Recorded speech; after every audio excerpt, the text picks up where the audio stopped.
সারা জীবনে বাংলাদেশের স্বাধীনতার পর থেকে না বিটিভিতে না বাংলাদেশের চলমান স্যাটেলাইট চ্যানেলগুলোতে কোনো ব্র্যান্ডিং এদেরকে পাবেন না। ইসলামিক প্রোগ্রামে পাবেন কাদেরকে? বাংলাদেশে এবছর রমজানে যে কোম্পানিটা সবচেয়ে বেশি ইসলামিক প্রোগ্রামে ব্র্যান্ডিং করেছে, বিআরবি কেবল। বিআরবি আর কি, বিআরবি হসপিটাল, বিআরবি সবচেয়ে বেশি ইনভেস্ট করেছে এবছর। তাহলে বিআরবি ইসলামকে ভালোবাসে, আমরা বিআরবিকে প্রমোট করব। ইসরায়েলকে প্রমোট করার কারণে যদি কাউকে আমরা বর্জন করতে পারি, ইসলামকে প্রমোট করার কারণে তাকে আমরা কলিজার পাশে আমাদের জায়গা দেব, তাকে আমরা অ্যাকসেপ্ট করব। এগুলো কিন্তু হুজুররা বলে না, এবং এ সম্পর্কে কারো ক্লিয়ার কনসেপ্ট নাই। আসলে কোনো কোম্পানি, কোনো ব্র্যান্ডিং কোম্পানি, কোনো প্রোডাক্ট সে ব্র্যান্ডিং করে না, ব্র্যান্ডিং করে মালিকও না, ব্র্যান্ডিং ওই কোম্পানির কোনো কর্মকর্তা করে না, ম্যাক্সিমাম ক্ষেত্রে এজেন্সিগুলো করে। আর এজেন্সির মধ্যে মূলভূত আছে। দেখেন, রূপান্তর নাটককে ইস্যু করে আমরা ওয়ালটনকে ক্ষমা চাওয়াইলাম, ওই অভিনেতাকে ক্ষমা চাওয়াইলাম, এজেন্সির কথা কিন্তু একজনও বলে নাই। ছুটি করেছেন মানিকগঞ্জ থেকে জাহিদ মালিক, উনি লিখেছেন, মোহতারাম, সম্প্রতি একটি নাটককে কেন্দ্র করে বাংলাদেশের একটি কোম্পানি ওয়ালটন ক্ষমা চেয়েছে এবং ভুলবশত রূপান্তর নামক একটি নাটকে ব্র্যান্ডিং হয়েছিল, তারা স্বীকার করেছে। নেক্সটে এমন হবে না বলে তারা জানিয়েছে। নাটকের অভিনেতাও ক্ষমা চেয়েছে। আমার প্রশ্ন হলো, বাংলাদেশের কোনো কোম্পানি অথবা কোনো প্রোডাক্টের কর্ণধার যদি ইসলাম পছন্দ না করে, মুসলমান পছন্দ না করে, ইসলামিক তাহজিব তামাদ্দুন পছন্দ না করে, সেই কোম্পানির প্রোডাক্ট ব্যবহার করা যাবে কি না? খুব ইম্পর্ট্যান্ট একটি বিষয়। বাংলাদেশে দেখেন, আমি টেলিভিশন মিডিয়ার সাথে জড়িত কিন্তু প্রায় এক যুগেরও বেশি হয়ে গেছে, 12 বছরেরও বেশি। তো আপনারা এবং বাংলাদেশে কোনো ইসলামিক স্কলার এই বিষয়টা নিয়ে এভাবে কথা বলে না। আজকে কয়েকটা তথ্য আপনাদেরকে দেব, কারণ আপনারা টেলিভিশনের প্রোগ্রাম সম্পর্কে অনেকে জানেন যে টেলিভিশনে নাটক দেখায়, সিনেমা দেখায়, গান দেখায়, কিন্তু এর পেছনে যারা ফাইন্যান্সিয়াল সাপোর্ট দেয়, যারা ব্র্যান্ডিং করে, তাদের সম্পর্কে আমাদের বাংলাদেশের মানুষের 95% মানুষের ক্লিয়ার কনসেপ্ট নেই। আজকে আপনাদেরকে কয়েকটা কথা বলি। এই যে ওয়ালটন যে ব্র্যান্ডিং করেছে, আপনি কি মনে করছেন ওয়ালটনের মালিক এসে ব্র্যান্ডিং করে গিয়েছিল? না। বাংলাদেশের যত বড় বড় কোম্পানি আছে এবং বহির্বিশ্বের যে সমস্ত ইন্টারন্যাশনাল ব্র্যান্ড কোম্পানিগুলো আছে, এই কোম্পানিগুলো সরাসরি এই বিজ্ঞাপনের বিষয়গুলো ডিল করে না, ডিল করে এজেন্সি। মিডিয়াকম আছে, এশিয়াটেক আছে, তারপরে ক্রেচার কমিউনিকেশন আছে, এরকম অনেকগুলো এজেন্সির নাম আমি জানি। মূলত বিজ্ঞাপনে ব্র্যান্ড মানে কোম্পানিগুলোর একটা বাজেট থাকে। ওয়ালটনের ধরেন বাজেট আছে যে এবছর আমরা 2024-এ 20 কোটি টাকা বিজ্ঞাপনে খরচ করব। এখন এই 20 কোটি টাকা কোথায় খরচ করবে, এটা ডিভাইডেড করে কিন্তু এজেন্সিগুলো, কারণ এজেন্সির সাথে তাদের একটা ডিল থাকে।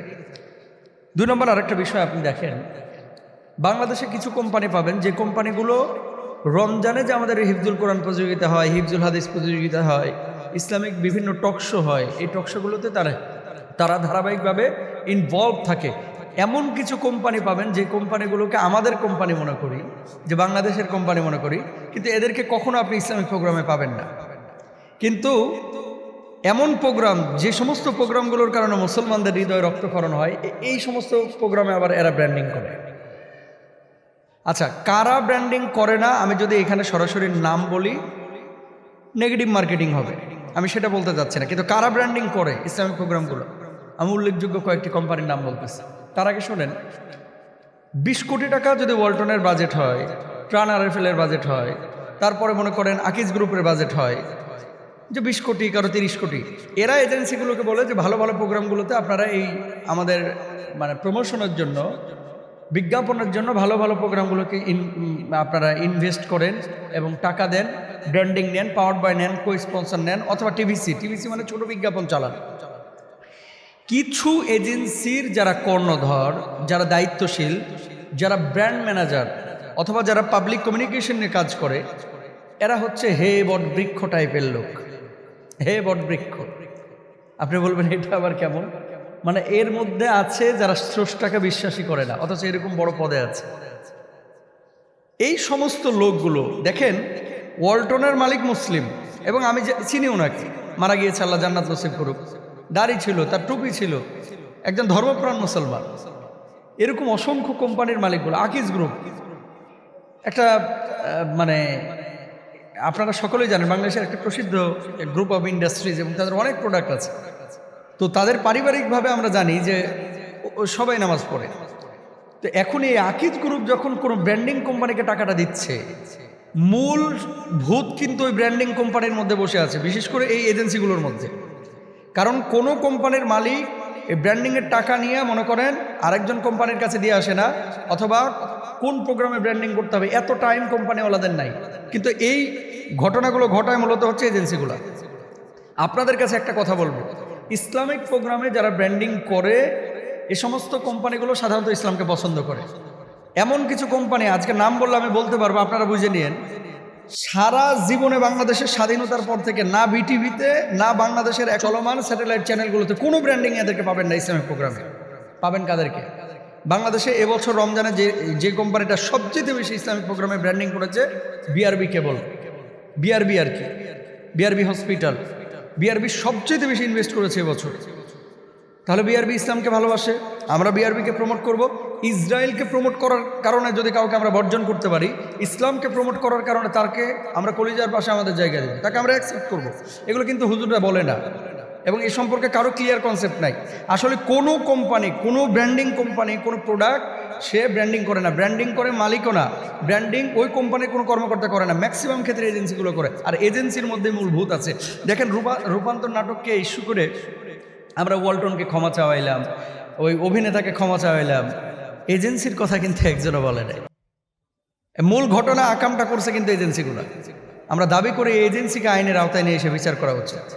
এই এজেন্সিকে, যে এজেন্সি কাজ করেছে, বিআরবি ব্র্যান্ডিং করে, তারপরে স্ট্যান্ডার্ড ব্যাংক করে, তারপরে নগদ ইসলামিক করে, এরপরে আল আরাফা ইসলামী ব্যাংক করে, ইসলামী ব্যাংক করে, তারপরে আকিজ গ্রুপ করে, প্রচুর ইনভেস্ট করে, পিএইচপি গ্রুপ করে, জিপিএইচ ইস্পাত করে, এসসিআরএম, সিএসআরএম, এসএআরএম, বিক্রমপুর স্টিল, এই সমস্ত স্টিল কোম্পানিগুলো ইসলামিক প্রোগ্রামগুলোতে ব্র্যান্ডিংগুলো করে।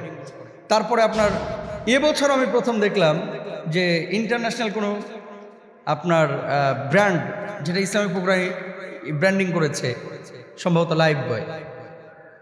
তো তারপরে আপনার রেজার কোম্পানি, বিভিন্ন বাইরের, এরা ইসলামিক প্রোগ্রামগুলোতে ব্র্যান্ডিং করে ফুড রিলেটেড প্রোডাক্টগুলো। এখন আপনি বলবেন যে হুজুর আপনাদের প্রোগ্রাম দেখেন, এর লাগে ব্র্যান্ডিং করে না। আপনি জানেন যে বাংলাদেশের এমনও প্রোগ্রাম আছে যে একটা লাইভ করার জন্য একজন শিল্পীকে 15 লক্ষ টাকাও দেওয়া হয়। একজন শিল্পীকে এক রাত্রে 5টা গান গাওয়ার জন্য। আমি তার নাম বলতে চাচ্ছি না, এটা টেলিভিশন মিডিয়ায় যারা আছে তারা জানে। এক রাতের জন্য 15 লক্ষ টাকা শুধু শিল্পীকে দেওয়া লাগে। চ্যানেলের চাং খরচ হচ্ছে 5 লক্ষ টাকা, তার মানে 20 লক্ষ টাকা। এক রাত্রে 20 লক্ষ টাকা খরচ করে। আর ইসলামিক প্রোগ্রামে 3 লাখ টাকার লেগে যায়, 3 লাখ। বিভিন্ন যারা চাঙ্কের কাজ করে আর কি, ওরে ইসলাম কে দেখে, ইসলামিক প্রোগ্রাম কে দেখে, এরকম কিছু কোম্পানি আছে। তো আমরা বলবো যে ইসলামিক প্রোগ্রামগুলোর সাথে যারা ইনভলভ এদেরকে আপনারা কাছে নেন, বাংলাদেশি প্রোডাক্টটি। আর যারা ইসলাম পছন্দ করে না, মুসলমানদের পছন্দ করে না, ভালো কোনো প্রোগ্রামকে সাপোর্ট করে না, ফাইন্যান্সিয়াল সাপোর্ট দেয় না, এ সমস্ত কোম্পানিগুলোকে আমরা সমর্থন দেবো না। মনে রাখবেন, আপনি তার জুসটা খাইলেন একটা কোম্পানির, এই জুসের টাকা নিয়ে যে মনে করেন সে এমন কনসার্ট করলো যেখানে মেয়েদেরকে উলঙ্গ করে নাচাইলো, আপনার টাকা দিয়ে সে উলঙ্গ মেয়েকে নাচাচ্ছে, আপনি এটা জানেনও না।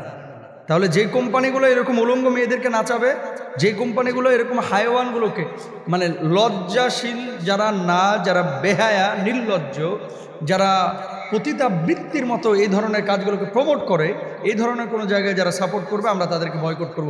শুধু ইসরায়েলি পণ্য বয়কট করলে হবে না, কিন্তু আমাদের ঘরে ঘরে ইসরায়েলি এজেন্ডা কিন্তু এখন বসে রয়েছে। সুতরাং এগুলোকে খেয়াল রাখতে হবে। আল্লাহ তাআলা আমাদের বোঝার তৌফিক দান করুন।